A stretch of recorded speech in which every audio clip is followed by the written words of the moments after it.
হরে কৃষ্ণ।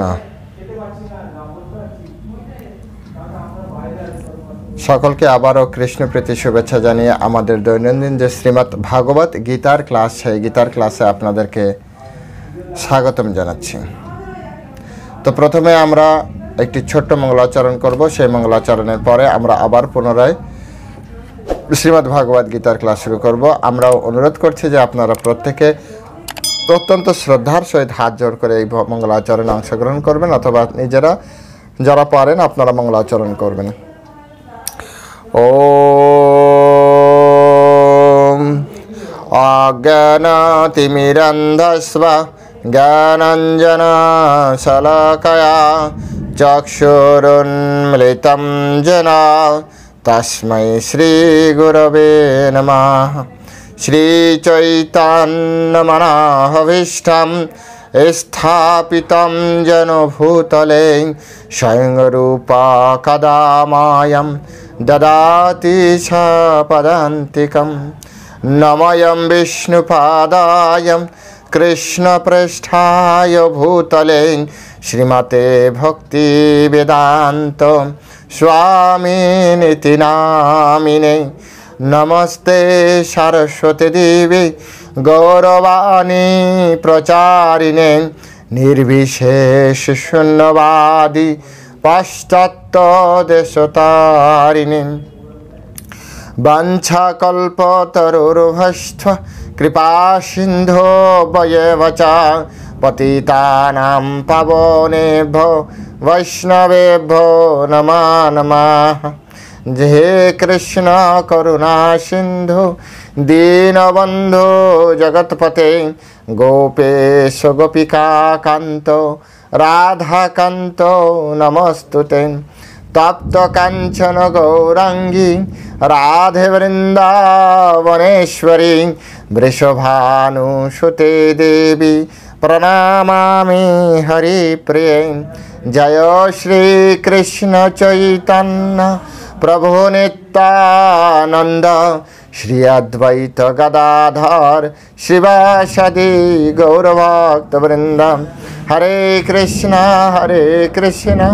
কৃষ্ণ কৃষ্ণ হরে হরে, হরে রাম রাম রাম হরে হরে। ওম নমো ভগবতে বাসুদেবায়, ওম নমো ভগবতে বাসুদেবায়, ওম নমো ভগবতে বাসুদেবায়। শ্রীমদ্ ভাগবত গীতা কি জয়। শ্রীমদ্ ভাগবত গীতা দ্বিতীয় অধ্যায় সাংখ্য যোগ, শ্লোক নাম্বার 27। যতস্বহি ধ্রুবামৃতো ধ্রুবম জন্মামৃতস্বচ্বা তস্মাৎ অপরিয়ার্থে না ত্বং শচিতুম অহর্ষি। যতস্বহি ধ্রুবামৃতো ধ্রুবম জন্মামৃতস্বচ্বা তস্মাৎ অপরিহায়ার্থে না ত্বং শচিতুম অহর্ষি। হরে কৃষ্ণ। তো এখন আমরা শিলা প্রভুপাদ কর্তৃক এই সংস্কৃত শ্লোকের বঙ্গ ভাষানুবাদ লক্ষ্য করব, শ্রবণ করব। যার জন্ম হয়েছে তার মৃত্যু অবশ্যম্ভাবী, এবং যার মৃত্যু হয়েছে তার জন্ম অবশ্যম্ভাবী। অতএব অপরিহার্য কর্তব্য সম্পাদন করার সময় তোমার শোক করা উচিত নয়। পুনরায় আরেকবার এই অত্যন্ত তাৎপর্যমণ্ডিত শ্লোকের বঙ্গ ভাষানুবাদ আমরা শ্রবণ করব। যার জন্ম হয়েছে তার মৃত্যু অবশ্যম্ভাবী, যার মৃত্যু হয়েছে তার জন্মও অবশ্যম্ভাবী। অতএব অপরিহার্য কর্তব্য সম্পাদন করার সময় তোমার শোক করা উচিত নয়। জয় শিলা প্রভুপাদ কি জয়। তো এখন আমরা শিলা প্রভুপাদ এবং শিলা প্রভুপাদেরও ঊর্ধ্বতন কর্তৃপক্ষ আমাদের বৈষ্ণব আচার্য বৃন্দ, বিশেষ শিলা বলদেব বিদ্যাভূষণ, শিলা বিশ্বনাথ চক্রবর্তী ঠাকুর এবং শ্রীধর স্বামী, ওনাদের যে ভাষা টিকা ভাষ্য যেটা আর কি, তার আলোকে আমরা সংক্ষিপ্ত একটি তাৎপর্য বা এই শ্লোকটি বোঝার জন্য চেষ্টা করব। প্রকৃতপক্ষে এই শ্লোকটি সব কিছুর একটা অনিত্য, আমাদের এই জড়জগতিক যত বিষয় আছে তার একটা অনিত্য বিষয় খুব সুন্দরভাবে উপস্থাপন করছে। এই জগতে অনেক ব্যক্তি আছে যারা জন্মান্তর তত্ত্বে বিশ্বাস করে না। স্বয়ং পরমেশ্বর ভগবান এটি আমাদেরকে জানাচ্ছেন যে যার জন্ম আছে তার মৃত্যু আছে, যার মৃত্যু আছে তার জন্ম আছে। যেখানে সৃষ্টি আছে সেখানে ধ্বংস আছে, আর ধ্বংসের পরে নূতন সৃষ্টি আছে। কত সুন্দর একটি কথা। তাই এই ধরনের কার্যকলাপের প্রতি আমাদের খুব বেশি আসক্ত না হয়ে নিজের যে কর্তব্য কর্ম, সেই কর্তব্য কর্ম অবশ্যই সম্পাদন করা উচিত। এটি অত্যন্ত গুরুত্বপূর্ণ বিষয়। শিলা প্রভুপাদের ভাষায় পূর্বকৃত কর্ম অনুসারে কোনো কোনো জীব বিশেষ বিশেষ দেহপ্রাপ্ত হয়ে জন্মগ্রহণ করে ব্রহ্মাণ্ডের বিভিন্ন গ্রহে, আর সেই দেহের মাধ্যমে কিছু কাল এই জড়জগতে তিনি স্থিতিশীল অবস্থান করেন এবং দেহ বিনাশ হওয়ার পরে সে আরেকটি নূতন দেহ ধারণ করে। এটি হচ্ছে প্রকৃতির নিয়ম। কতদিন এই জন্ম মৃত্যুর চক্র চলতে থাকবে? যতদিন না আমরা ভগবানের ধামে না ফিরে যাচ্ছি। যদ গতা না নিবর্তন্তে তদ্ধাম পরমম মম, যেখানে গেলে আর ফিরে আসতে হয় না। আর যতক্ষণ আমরা এই ব্রহ্মাণ্ডের ভিতরে থাকব, এই ব্রহ্মাণ্ড সম্পর্কে ভগবদ গীতায় বলা হচ্ছে আব্রহ্ম ভুবন লোকা পুনরাবর্তিন।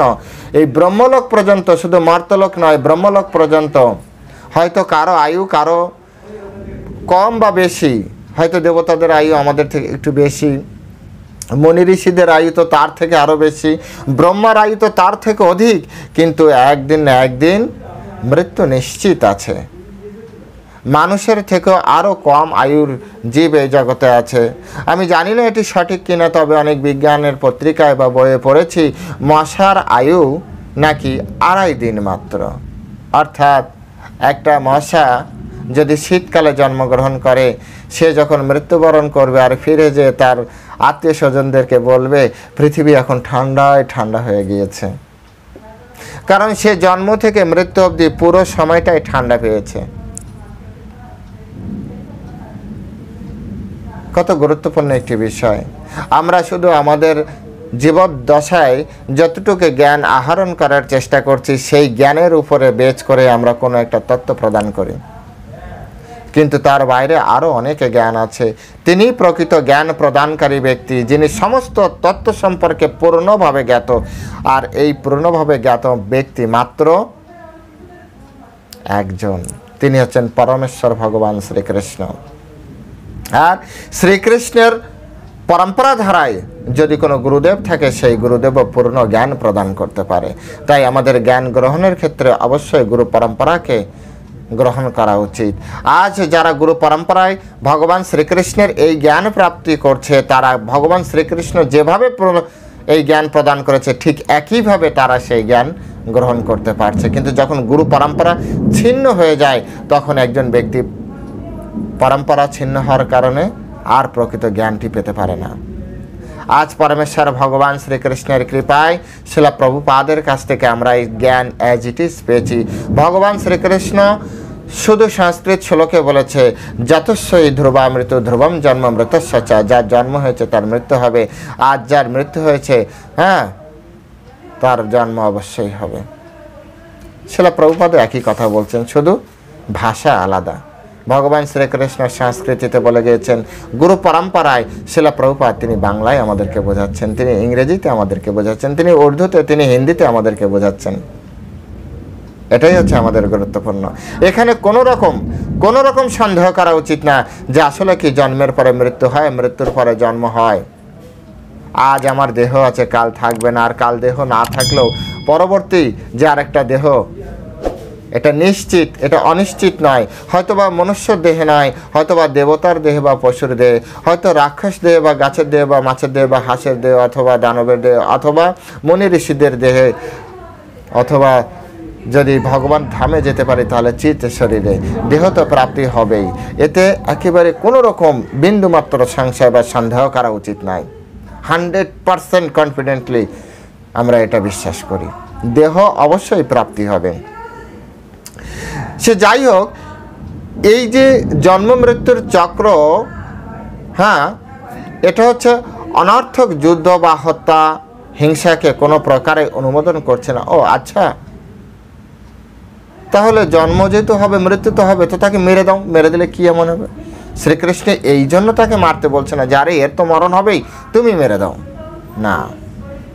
কুরুক্ষেত্রের যুদ্ধ তো এই জন্য হয়ইনি যে কাউকে হত্যা করার জন্য। কুরুক্ষেত্রের যুদ্ধ হয়েছিল ধর্মকে স্থাপন করার জন্য। ভগবান শ্রীকৃষ্ণ স্পষ্ট করে তিনি ঘোষণা করেছেন, পরিত্রাণায় সাধুনাম বিনাশায় চ দুষ্কৃতাম ধর্ম সংস্থাপনার্থায় সম্ভবামি যুগে যুগে। ভগবান যুগে যুগে অবতীর্ণ হন কিন্তু তিনটি কাজ করার জন্য। প্রথমে হচ্ছে তিনি পরিত্রাণায় সাধুনাম, সাধুদের রক্ষা করার জন্য আসেন।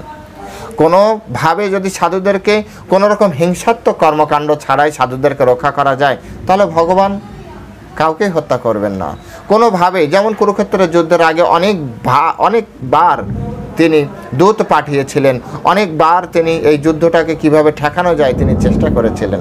এমনকি অ্যাট লাস্ট তিনিও গিয়েছিলেন, লাস্টে তিনিও একেবারে শেষে অন্তিমে যে যুদ্ধ কোনোভাবে ঠেকানো যায় কিনা। কিন্তু দুর্যোধন তার আসরিক প্রবৃত্তির কারণে তিনি স্থিরভাবে ছিলেন, কোনোভাবেই তিনি তিল পরিমাণ ছাড় দেবেন না। তার কথায় এইভাবে আমরা মহাভারতে পাই যে বিনা যুদ্ধে নাই দেব সুচাগ্র মেদিনী, যে সূচের আগায় যতটুকু মাটি ওঠে ততটুকু মাটি পর্যন্ত আমি দিব না যতক্ষণ না যুদ্ধে আমি পরাজিত না হচ্ছি। সুতরাং আর যুদ্ধ করা ছাড়া কোনো উপায় ছিল না। ভগবান শ্রীকৃষ্ণ সাধুদের, পাণ্ডবরা ছিলেন সাধু, পরিত্রাণায় সাধু নাম, সাধুদের রক্ষা করার জন্য। যদি সাধুদের রক্ষা করার জন্য কাউকে হত্যা করতেও হয় ভগবান কখনো পিছপা হবেন না। সব থেকে গুরুত্বপূর্ণ শিক্ষা আমরা এখানে পাই। পরিত্রাণায় সাধু নাম, পরে বলছে বিনাশায় চ দুষ্কৃতাম, দুষ্কৃতকারীদেরও ভগবানের, মানে এভাবে বলা উচিত না দুষ্কৃতকারীরা ভগবানের শত্রু। ভগবানের কোনো শত্রু মিত্র নেই। ভগবান ভগবদ্গীতায় বলেছে না দেশ অস্তি না প্রিয়। ভগবান কারো প্রতি দেশ নেই, কারো প্রতি অত বেশি আসক্তি নেই, আসক্তি বা বিরক্তি ভগবানের নেই। ভগবানের কেউ প্রিয় নয়, কেউ অপ্রিয় নয়। তাই দুষ্কৃতকারী ঠিক আছে, তার জন্য একটা সিস্টেম আছে, স্বর্গ নরক, পুণ্যবান ব্যক্তিরা স্বর্গে যাবে, দুষ্কৃতকারীরা নরকে যাবে। তার জন্য ভগবানকে কেন মারতে হবে? ভগবান তো সিস্টেম রেডি করে রেখেছে, তাহলে ভগবানকে কেন মারতে হবে? ভগবান তখন স্টেপ নিচ্ছে যখন ওই দুষ্কৃতকারী ব্যক্তিরা সাধুদের উপরে আক্রমণ করছে, সাধুদের সাধারণ জীবনকে ব্যাহত করছে, সাধুদের সাধন ভজনে দুষ্কৃতকারীরা সমস্যা সৃষ্টি করছে। তখন পরিত্রাণায় সাধু নাম বিনাশায় চ দুষ্কৃতম, তখন দুষ্কৃতকারীদের বিনাশ করতে হচ্ছে। এবং তার পারপাজ হতে হবে কি? তার পারপাজ হবে শুধু এটা নয় যে ঠিক আছে সাধুদের ডিস্টার্ব করছে মেরে দাও, না, তার পারপাজ হতে হবে ওই অসাধুদের, ওই দুষ্কৃতকারীদের, ওই আসরিক বা অসুরদেরকে মারার ফলে যদি ধর্মকে প্রতিস্থাপন করা যায় তবে তিনি স্টেপ নেবেন। তিনটি কাজ প্যারালাল চলবে, একটা বাদে একটা না, একটা বাদে আরেকটা না, একটা বা দুটি একসাথে থাকলেও হবে না, তিনটা প্যারালাল। সাধুদের রক্ষা করার জন্য যদি অসুরদের ধ্বংস করতেও হয় এবং অসুরদের ধ্বংস করার জন্য ধর্মকে প্রতিস্থাপন করা যায় তবে সেক্ষেত্রে ভগবান স্টেপ গ্রহণ করবেন। এভাবে আমাদেরকে বুঝতে হবে। তাই এখানে শিলা প্রভুপাদ খুব সুন্দরভাবে আমাদেরকে বোঝানোর চেষ্টা করছে যে এই কথার মাধ্যমে কৃষ্ণ কিন্তু এভাবে বলছে না যে তাহলে তোমরা যুদ্ধ করো কারণ মৃত্যু তো নিশ্চিত, তোমরা মেরে ফেললেও কোনো কিছু না, না, এর জন্য হিংসাত্মক কর্মকাণ্ডকে ভগবান অনুমোদন করছেন না। মানব সমাজে নিয়ম শৃঙ্খলা বজায় রাখার জন্য হিংসা বা যুদ্ধ অপরিহার্য হয়ে পড়লে তখন মানব সমাজের মঙ্গলের জন্য যে যুদ্ধ করা যায় সেটা ন্যায়সঙ্গত। যদি মানব সমাজে আপনার বিশৃঙ্খল হয়ে গেছে, নিয়ম শৃঙ্খলা যদি বিশৃঙ্খল হয়ে যায়, যেমন একজন খুনি কাউকে খুন করছে, এবার তাকে যদি ছেড়ে রাখা হয় সে বারবার খুন করবে, তো তাকে তখন ফাঁসি দিয়ে দেওয়া হচ্ছে বা তার মৃত্যুদণ্ড দিয়ে দেওয়া হচ্ছে। এই মৃত্যুদণ্ডের মাধ্যমে জজ কখনো হিংসাত্মক কাজ করছে না। জজ দেখছে এই ব্যক্তি যদি বাইরে থাকে তাহলে এর রেগুলার সাধারণ ব্যক্তির জীবনযাত্রাকে নষ্ট করে দেবে, সুতরাং তার প্রতি এই যে মৃত্যুদণ্ড দেওয়া এটি জজের জন্য কোনো রকম হিংসাত্মক কর্মকাণ্ড নয়, বরঞ্চ ধর্ম, শান্তি, শৃঙ্খলা সমাজে রক্ষা করার জন্য এই ধরনের যে কঠোর স্টেপ একজন জজকে নিতে হয়। একজন পুলিশ কোনো অপরাধীকে ধরে জেলে নিয়ে যাচ্ছে বা ধরে নিয়ে যাচ্ছে, এটার পিছনে পুলিশের ব্যক্তিগত কোনো স্বার্থ নেই। পুলিশ এরকম চিন্তা করছে না একে ধরে নিয়ে আমি চলে যাব, না, পুলিশের কোনো স্বার্থ নেই। পুলিশ চিন্তা করছে এই ব্যক্তি যদি বাইরে থাকে তাহলে আরও অনেক ব্যক্তির জীবনযাত্রা, স্বাভাবিক যে জীবনযাত্রা সেই জীবনযাত্রা নষ্ট হয়ে যাবে।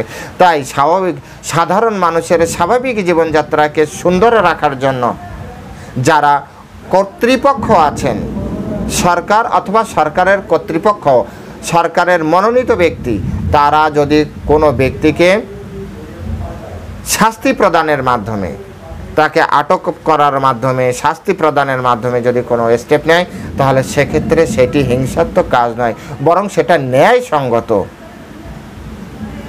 শিলা প্রভুপাদ এখানে এটি সুন্দরভাবে ব্যাখ্যা করছেন। তাই এই কুরুক্ষেত্রের যে যুদ্ধ, এই কুরুক্ষেত্রের যুদ্ধ তৈরি করা হয়েছিল, এটা পরমেশ্বর ভগবান শ্রীকৃষ্ণের একটা সুন্দর পরিকল্পনার, কারণ তৎকালীন সময় প্রচুর পরিমাণে ক্ষত্রিয় স্বভাব সম্পন্ন রাজারা তখন আসরিক স্বভাব সম্পন্ন হয়ে পড়েছিল, অর্থাৎ যাদের কাছে ক্ষমতা আছে। দেখুন, সাধারণ মানুষ আসলে তেমন কিছুই করতে পারে না, সাধারণ মানুষের কাছে তেমন কোনো ক্ষমতাই থাকে না। ক্ষমতা যাদের কাছে থাকে তাদেরকে অবশ্যই ভালো হতে হয়। ক্ষমতাবান ব্যক্তি যখন আসরিক স্বভাব সম্পন্ন হয়ে যায় তখন সরাসরি ভগবান সাধারণ মানুষদেরকে রক্ষা করার জন্য, যেহেতু সাধারণ মানুষ তাদের সাথে ফাইট করে পারবে না, একটা দেশের সরকার বিভিন্নভাবে একটা সাধারণ মানুষের জীবনযাত্রাকে সুন্দরও করতে পারে, আবার নষ্টও করে দিতে পারে, বিভিন্নভাবে নষ্ট করে দিতে পারে। বিভিন্নভাবে ট্যাক্স, একের পর এক ট্যাক্স, প্রোডাক্টের উপরে ট্যাক্স ফেলতে অথবা বিভিন্নভাবে ভয় দেখানোর মাধ্যমে, বিভিন্ন কোনো কিছু করার মাধ্যমে সাধারণ জীবনযাত্রা যখন নষ্ট করে দেয় তখন পরমেশ্বর ভগবান দেখে যে সাধারণ মানুষ এই পাওয়ারের সাথে যুদ্ধ করতে পারবে না। তাই সাক্ষাৎ পরমেশ্বর ভগবান সম্পূর্ণ সমস্ত এই ব্রহ্মাণ্ডের সমস্ত শক্তির যে উৎস, সেই ভগবান পরমেশ্বর তিনি তার সন্তানদেরকে, সাধারণ সন্তানদেরকে রক্ষা করার জন্য তিনি এই জগতে আসেন এবং তিনি রক্ষা করেন। আজ এই যে কুরুক্ষেত্রের যুদ্ধের বিষয়ে আলোচনা হচ্ছে, এই কুরুক্ষেত্রের যুদ্ধ স্বয়ং ভগবান শ্রীকৃষ্ণ তখন উপস্থিত ছিলেন এবং কেন এসেছিলেন, গর্গ সংহিতা ক্লাস চলছে, গর্গ সংহিতা শুনলে বুঝতে পারবেন যে কেন তিনি এসেছিলেন। তিনি যখন ধরিত্রী মাতা এই আসরিক সব সম্পন্ন ব্যক্তিদের দ্বারা ভারাক্রান্ত হয়ে গিয়েছিলেন তখন ভগবান ব্রহ্মার কাছে যায়, ব্রহ্মা সকলকে নিয়ে পরমেশ্বর ভগবান শ্রীকৃষ্ণের কাছে গিয়েছিলেন। পরবর্তী শ্রীকৃষ্ণ বলেন ঠিক আছে আমি আসছি, সকলকে শান্ত করার জন্য আসছি। তো তারপরে তিনি আসলেন। তো এই যে পরিকল্পনা ছিল, যুদ্ধের পরিকল্পনা, এটা ছিল কৃষ্ণের পরিকল্পনা।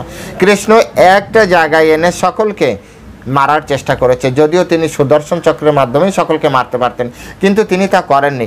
তিনি যুদ্ধের আয়োজন করেছিলেন। এখানে একটা গুরুত্বপূর্ণ সিদ্ধান্ত আমাদেরকে গ্রহণ করতে হবে। যুদ্ধের আয়োজন করেছিলেন এবং একজনকে তিনি নায়ক বানিয়েছিলেন, অর্জুনকে, এবং অর্জুন এই যুদ্ধ জয় করেছিল এবং অর্জুনকে তিনি হিরো বানিয়েছিলেন।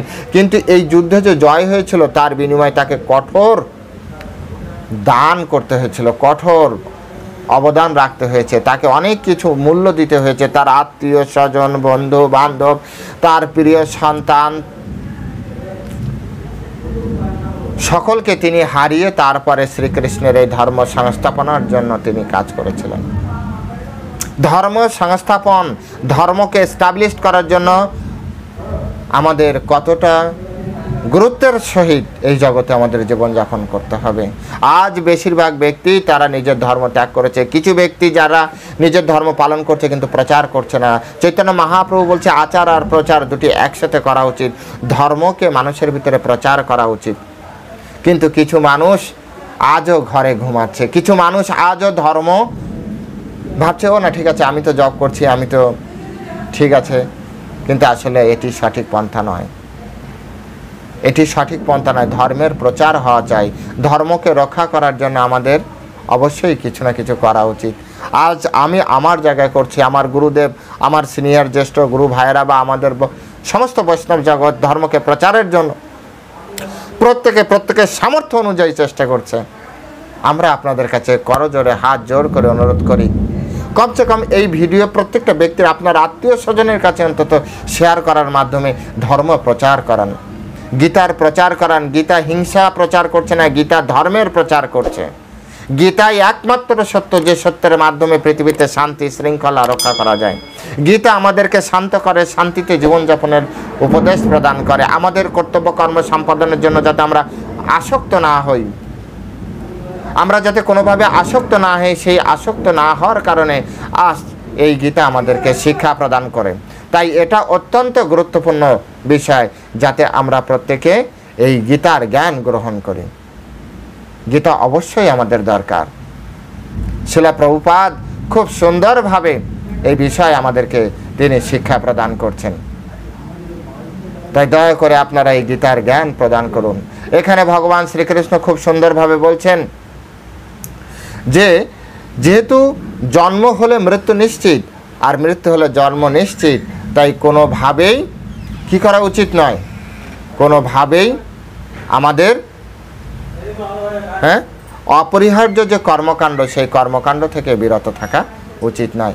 আজ এই জগতে আমরা যখনই ধর্মকর্ম করতে যাচ্ছি, আমরা আত্মীয় স্বজনের প্রতি আসক্ত হওয়ার পরে আমরা নিজের ধর্ম ত্যাগ করছি। এই জগতে সকলের মৃত্যু হবে, সকলে আমাদেরকে ছেড়ে যাবে। তাহলে আপনারাই বিচার করে দেখুন যে কেন আমরা নিজের ধর্মকে ত্যাগ করব। আমাদের ধর্মকে কোনোভাবেই আমাদের ত্যাগ করা উচিত না। এটি অত্যন্ত গুরুত্বপূর্ণ একটি শিক্ষা।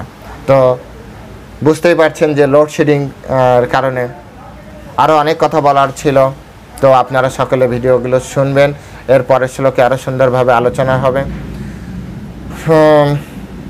আজকের মতো এখানেই রাখছি। সকলে ভালো থাকবেন। হরে কৃষ্ণ। জয় শিলা প্রভুপাদ কি জয়। সকলে ভিডিওগুলি শেয়ার করবেন, প্রত্যেকটা অন্তত কমসে কম আপনার আত্মীয় স্বজন বন্ধু বান্ধবের ভিতরে শেয়ার করতে কিন্তু খুব বেশি, আমি মনে করি না যে এটা খুব বেশি কঠিন কাজ হয়। দেখুন, এই গীতা পড়তে যখন অভ্যস্ত হবে না সকলে, আমাদের সনাতন ধর্মের জয় জয়কার সারা পৃথিবী ব্যাপী চলতে থাকবে। তা আসুন আমরা সকলে এই ধর্মের জন্য কিছু করি। হরে কৃষ্ণ। জয় শিলা প্রভুপাদ।